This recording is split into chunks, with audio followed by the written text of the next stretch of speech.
Dans quelques jours, la Formule 1 est de retour les gars, ça y est, la saison 2025 de Formule 1 va enfin être lancée ce week-end en Australie à Melbourne. Ça fait des mois qu'on attend que la saison soit lancée parce qu'entre Hamilton et Ferrari, les rookies qui arrivent et puis pas mal d'autres choses qui vraiment nous hype parce qu'on pense tous que ça va être la saison la plus serrée de l'histoire de la Formule 1 avec ce qu'on a vu l'année dernière en fin d'année et puis la augmentation qui arrive, on arrive vraiment à une fin de règlement. Du coup, ça va vraiment hyper serré comme on a vu l'année dernière en fin d'année.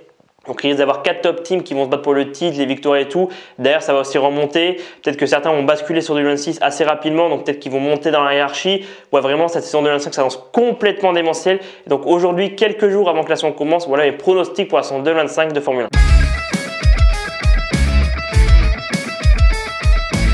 Quelle sera la hiérarchie de début d'année? On sait que dernièrement on entend que McLaren aurait un petit peu d'avance sur Red Bull, Mercedes et Ferrari. Donc je pense que sur les premiers Grands Prix, Norris et Piastri vont bien performer. Après, peut-être qu'à partir de Barcelone, vu que les ailerons, il va y avoir des changements au niveau des ailerons, peut-être que McLaren va être pénalisé. Donc pour moi, la hiérarchie de début d'année, c'est McLaren, Ferrari, Mercedes, Red Bull, Alpine, Haas, Williams, Racing Bulls, Aston Martin et Sauber, enfin Stake et Team.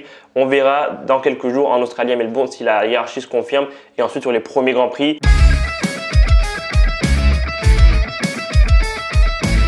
Au niveau du classement constructeur, qu'est-ce que ça va donner? Alors on va commencer par la lanterne rouge. Pour moi, je vois mal Sauber faire mieux que 10e.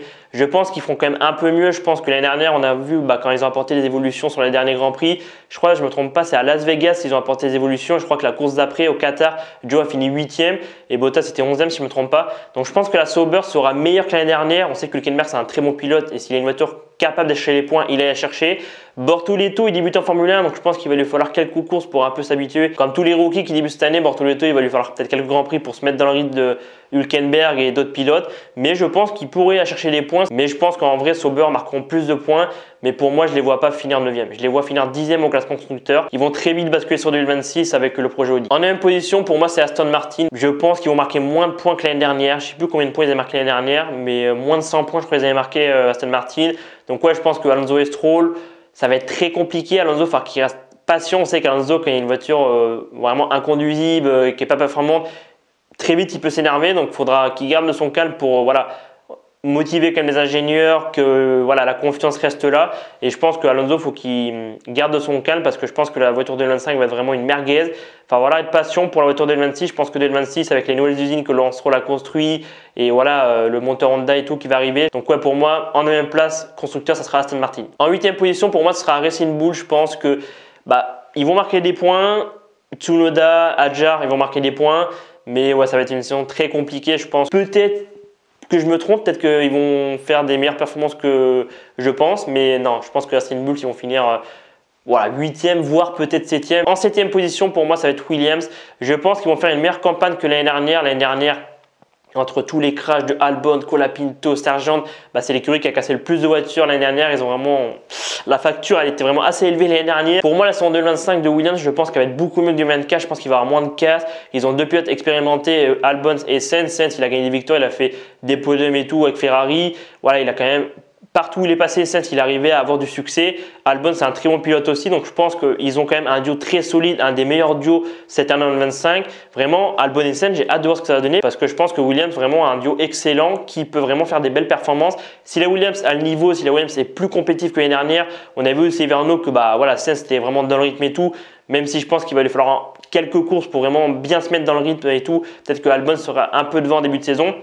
Je pense qu'en vrai, Sainz et Albon, ça peut donner vraiment un nouvel élan à Williams. Et je pense que si la voiture sur certains Grands Prix, elle peut acheter un top 5 ou peut-être un podium, on ne sait pas, on verra vraiment le rythme de la Williams sur les premières courses. Et puis comme j'ai dit par rapport aux autres écuries, si certaines écuries qui sont devant Williams décident de basculer sur 2026, on sait que Sainz, il n'hésitera pas à chercher un podium, voire une victoire. Enfin, ça serait très étonnant, mais on ne sait pas. Tout peut arriver en Formule 1, on l'a déjà vu par le passé. Albon, pareil, peut-être qu'il peut chercher un top 5, on verra. Mais je pense que Williams, ils finiront 7e du classement constructeur. 6e position, pour moi, ça va être Alpine. Alpine, en vrai, j'ai du mal à juger parce que c'est vrai que l'année dernière, c'était vraiment catastrophique, à part le Brésil vraiment qui a sauvé la saison. Sinon, ils auraient fini 9e du constructeur. ouais, je pense qu'ils vont quand même un peu remonter le niveau. Je pense que Doohan, c'est un rookie, donc il va lui falloir un peu quelques grands prix pour se mettre dans le rythme. Surtout qu'il y a des rumeurs qui pourraient se faire remplacer par Colapinto, donc ça va pas trop aider. Vraiment, Doohan a une pression. Gasly, je pense qu'il peut continuer sur sa lancée de fin d'année dernière. Le Brésil, vraiment, ça l'a relancé. Ensuite, il a fait pas mal de grands prix, il a marqué des points. Donc, si l'Alpine est vraiment dans le rythme, je pense que Gasly peut chercher un podium, voire plusieurs podiums suivant où est l'Alpine. Enfin, si l'Alpine est performante, comme on le dit dernièrement, là, il y a pas mal de personnes qui disent que l'Alpine serait juste derrière les 4 top teams, donc à voir. Mais je pense qu'il faut se méfier de Haas. Ouais, Haas, je les vois bien finir 5e. Je mettrais Williams 7e, Alpine 6e et Haas 5e. Parce que même si c'est vrai que Birman est un rookie, voilà, de ce qu'on a vu l'année dernière, premier Grand Prix avec Ferrari, il marque des points. Ensuite, deuxième Grand Prix avec Haas, il marque des points. Le troisième Grand Prix, bon, il pleuvait, donc premier week-end sous la pluie, il a eu un peu du mal. C'est le duo vraiment que un des duos que j'attends le plus de voir cette année parce que Ocon, on sait que c'est un très bon pilote en Formule 1. Birman, il a montré de très belles choses l'année dernière. Puis là, il y a Toyota qui viennent un peu les soutenir et tout, leur apporter leur aide. Donc je pense que ça peut vraiment faire un beau truc. Et puis c'est vrai que Hülkenberg a dit que dans le futur, il pourrait jouer les podiums et tout. Donc peut-être des podiums pour Ocon. Voilà, en vrai, je sais pas, je sens que cette saison 2025, il va y avoir des surprises. Peut-être des podiums de Gasly, de Sainz. Enfin vraiment, je pense que Haas en vrai va finir 5e, mais ça va être très serré avec Alpine. On arrive au niveau des top teams. Pour moi, en 4e position, on aura Red Bull. Je pense que Red Bull cette saison, ça va être très compliqué. Même si je ne doute pas des capacités de Verstappen, il est 4 fois champion du monde. Mais je pense que cette saison, ça va être très compliqué d'acheter un 5e titre. C'est vrai que l'année dernière, il a très bien débuté. Vraiment, beaucoup de victoires. Il était vraiment au-dessus du panier l'année dernière. Mais très vite, Norris est revenu. McLaren sont revenus avec Norris et Piastri. Ensuite, on a Mercedes qui a remporté des grands prix. On a Ferrari qui sont revenus aussi.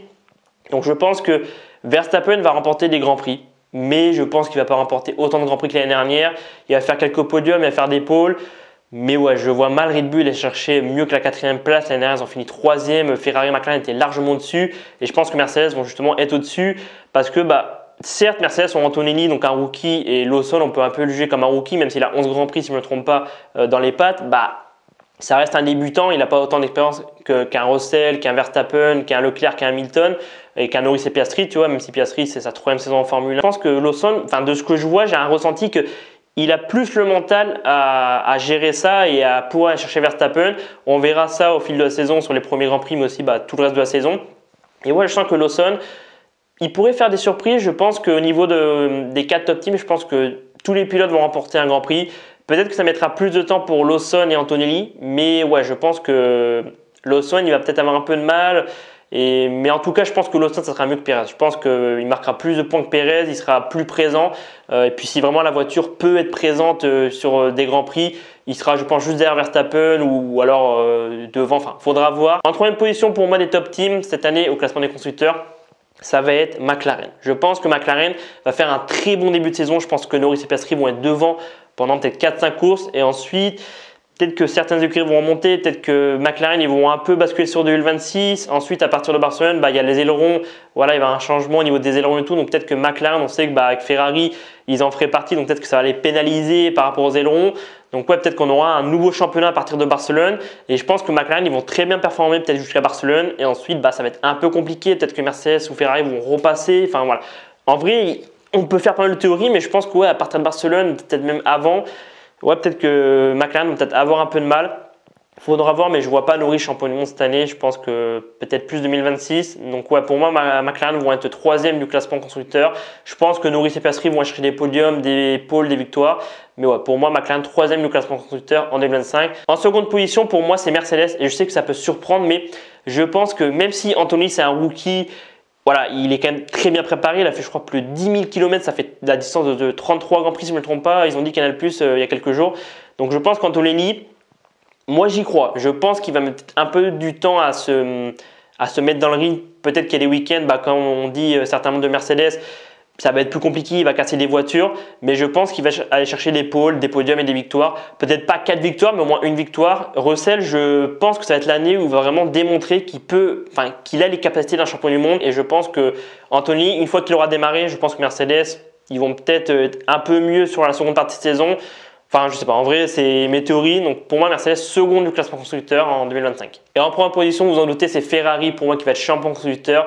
L'année dernière, ils étaient pas loin d'acheter le titre à McLaren, mais finalement, ils sont pas arrivés à le chercher. Je pense que cette année, Ferrari, ça, ils vont être champion constructeur. Le duo Hamilton-Leclerc, je pense vraiment que ça va faire des étincelles. Je pense qu'ils vont chercher pas mal de pôles, pas mal de victoires et de podiums. En vrai, comme j'ai dit, je pense que McLaren va être devant en début d'année, mais très rapidement, je pense que Ferrari va reprendre un peu le dessus et je pense que Ferrari va être champion constructeur en 2025. Enfin, on verra. Moi, c'est ma théorie, c'est mon pronostic pour la saison 2025 de Formule 1. On verra en fin d'année si Ferrari sera champion. Mais voilà, vu le duo, je pense qu'il y a de grandes chances.